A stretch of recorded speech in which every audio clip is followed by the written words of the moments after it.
Morning. Hi everyone. Well, at the moment there's no one, but when you watch this video back, I'm saying hi to you. This is our special time before someone actually joins me live, where it's just me and the people who are watching it later. So hi.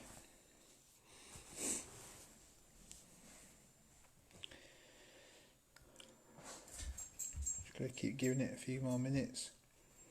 See who pops up.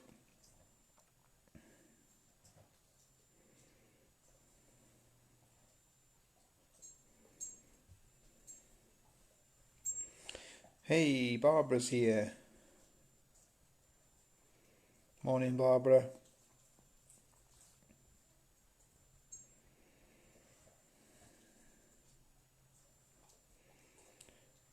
It's just you this morning, Barbara. Oh, here we go. Some more people are coming in now. Hiya, Sarah. Who else is joining us? Ian Jennings. Hi, Ian. Hi, Jess. Hi, Steve. Morning.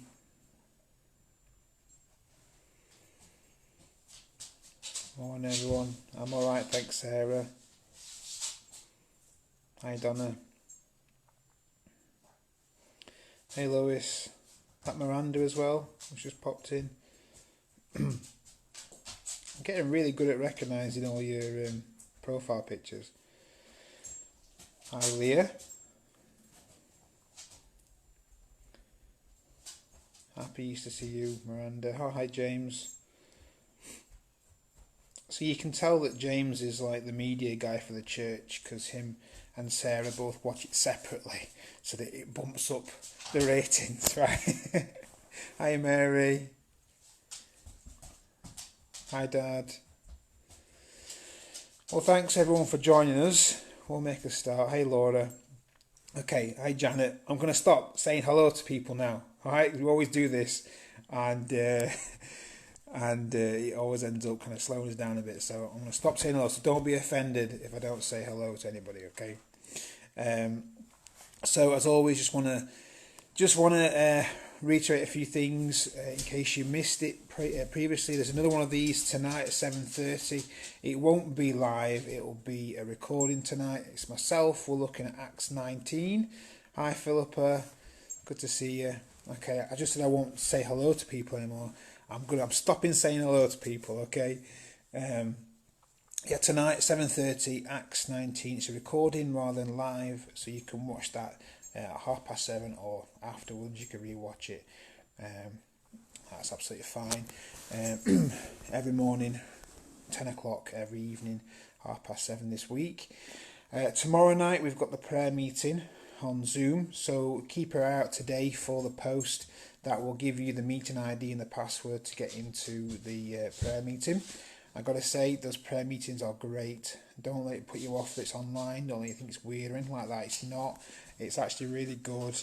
It's no more difficult than a regular prayer meeting to pray. You know, you just come along, and you have to battle with the awkwardness of, I'm about to pray, but what if someone else prays at the same time? But you get that in prayer meetings anyway, right? So that's no different. Don't let that put you off or anything. Just download the Zoom app or go to the Zoom website. If you can hear some little clinky noise in the background, it's Bernie. He's just, I don't know what he's doing. He's just walking around sniffing things and playing with things. Always come over here. There we go. Just get in the way as usual. Thanks, Bernie. Sunday, 11 o'clock as usual. I think that's everything that I need to talk to you about. So we're going to dive in, and what we're going to look at this week is we're going to look at what happened after Jesus rose from the grave. And I'm going to look at John 20, and from verse 19 right the way through to chapter 21. It's not actually that long a passage though. So let's get into it. Verse 19 says, on the evening of that first day of the week, when the disciples were together, with the doors locked for fear of the Jews, Jesus came and stood among them and said, "Peace be with you." After he said this, he showed them his hands and his side. The disciples were overjoyed when they saw the Lord. Again Jesus said, peace be with you. Just want to stop there for a moment. Just that in itself could be a word for somebody right now. That, you know, Jesus, his first priority, his first thing he said to people after he rose from the grave was peace. Be at peace. Don't know where that finds you this morning, whether you need to hear that. And, you know, sometimes it's quite difficult when someone says to you, hey, calm down, chill out. You think, I can't just turn it off. But when Jesus says it to you, you know there's power in that, and you know that there's healing in that as well. And so today I want to say to you, peace. Peace be with you. And he is with you. He is the Prince of Peace. Jesus is with you. And so you can find peace. It says, just carry on there. It says, as the Father has sent me, I am sending you. And with that he breathed on them and said, receive the Holy Spirit. If you forgive anyone his sins, they are forgiven. And if you do not forgive them, they are not forgiven. Hey, you read that and it's kind of a bit of a strange passage, really. I know that Jesus was, on occasion, said things like, you know, what's easier for me to say? You know, pick up your mat and walk, or your sins are forgiven. So we know that Jesus did that, but I don't think that God is wanting us to go around and say, hey, you're forgiven, you're not forgiven. I don't really think it's about that. I think maybe that what Jesus was trying to show them was that it's on them now. Like it's their turn now. It's their job now. It's like, tag, you're it. You're on. It's your job now. I've done my bit, and I'm going to be going up to heaven. But now it's your job. Go out and spread the good news of the gospel. Pray for people. Talk to them about the forgiveness of sins.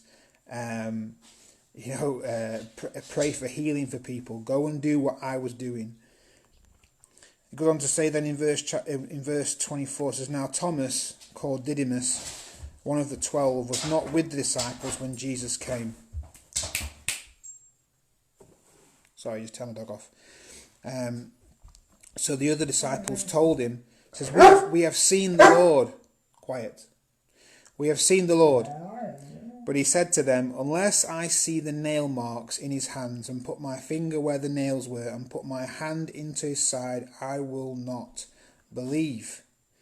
A week later his disciples were in the house again, and Thomas was with them. Though the doors were locked, Jesus came and stood among them and said, peace be with you. Then he said to Thomas, put your finger here. See my hands. Reach out your hand and put it into my side. Stop doubting and believe. Thomas said to him, my Lord and my God. Then Jesus told him, because you have seen me, you have believed. But blessed are those who have not seen and yet have believed. I want you to stop there for a moment. I think Thomas gets a bad rap. I think that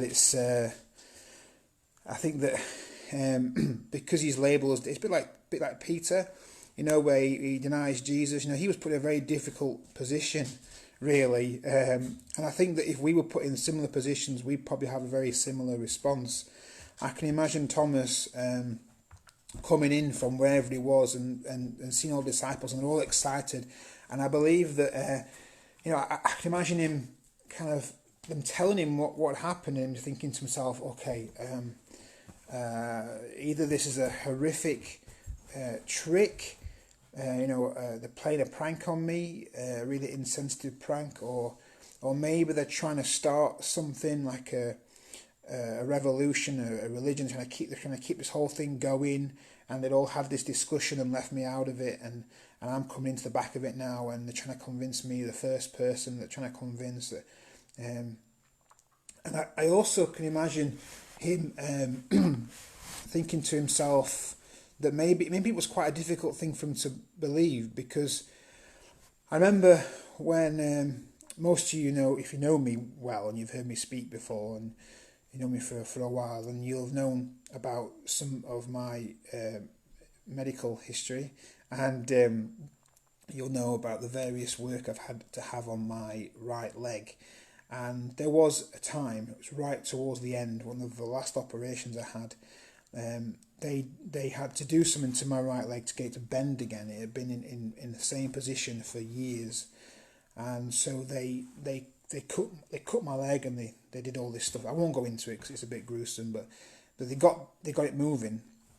I remember waking up after the operation with almost like a fear that, once I look at it, if it hasn't worked, then the dream is over, the idea is over. It's almost like don't give me hope, don't let me believe it, because if I believe it and then it doesn't work out, then I'm going to be absolutely gutted. And I can imagine maybe Thomas is feeling the same thing, that maybe he loved Jesus, that he put his faith and trust in Jesus, and that he was maybe thinking to himself, don't give me hope. Just don't give me hope. Just I don't want to believe. If I believe it and it turns out to not be true, then I'm going to be absolutely heartbroken, absolutely gutted. And sometimes we are faced with similar situations.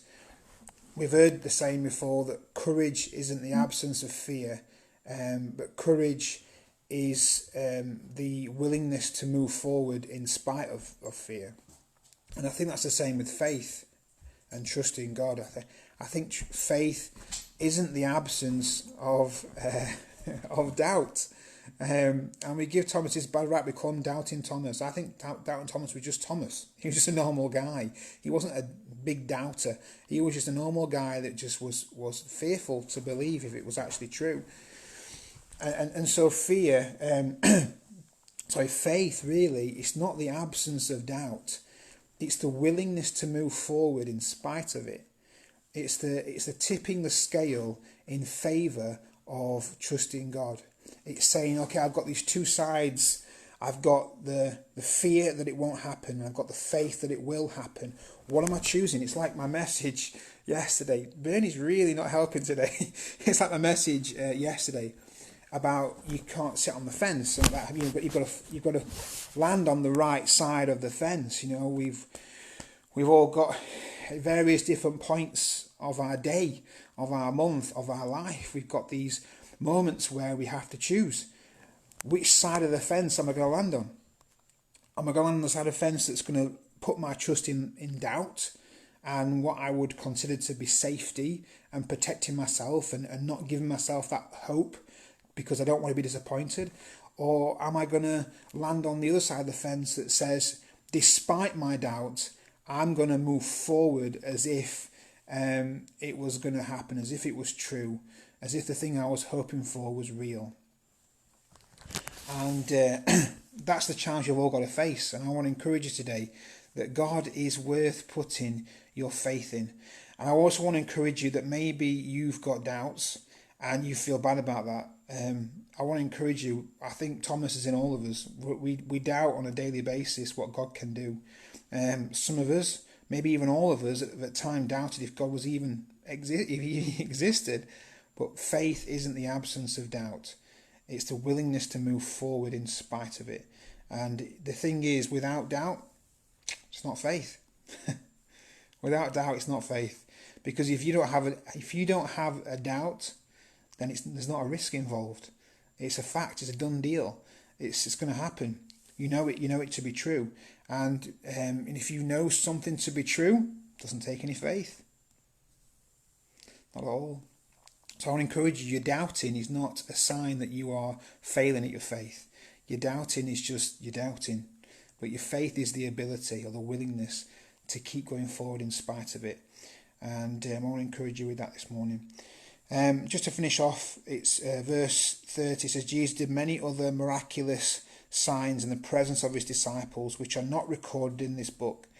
But these are written that you may believe that Jesus is the Christ, the Son of God, and that by believing you may have life in his name. That's my prayer for you today. These guys, on both occasions when Jesus showed up, they were locked in a room. The door was locked so no one could come in. Where are you right now? Are you at home with the door locked? I found myself taking Bernie out for walks, and then when I come in locking the door, I think, why am I locking the door? No one's going to come in. But actually, there was a thought crossed my mind. Well, actually, I want to make sure that no one comes in. So I've been locking the door behind me. And, we're all in houses right now with locked doors. But you know what? Doesn't mean Jesus can't show up. Jesus is real.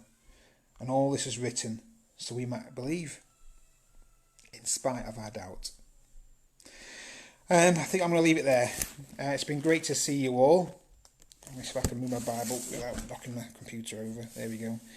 Don't forget, tonight at 7:30, it will be a recording tonight. And also don't forget, I want to really encourage you to get to the prayer meeting. I feel like it's a challenge we should take up. How many people can we get on a Zoom meeting? Now you can have up to 100, but what would it be like a prayer meeting with like 50 people in it? That'd be amazing. Let's all try and get there. You'd be there for the devotion anyway, so you might as well be there for the prayer meeting, and it's no big deal. Anyway, it'd be great if we could see you there. If not though, be at peace, or peace be with you. Have a great day. Enjoy your day. Eat some more chocolate eggs, and we'll see you later. All right, bye.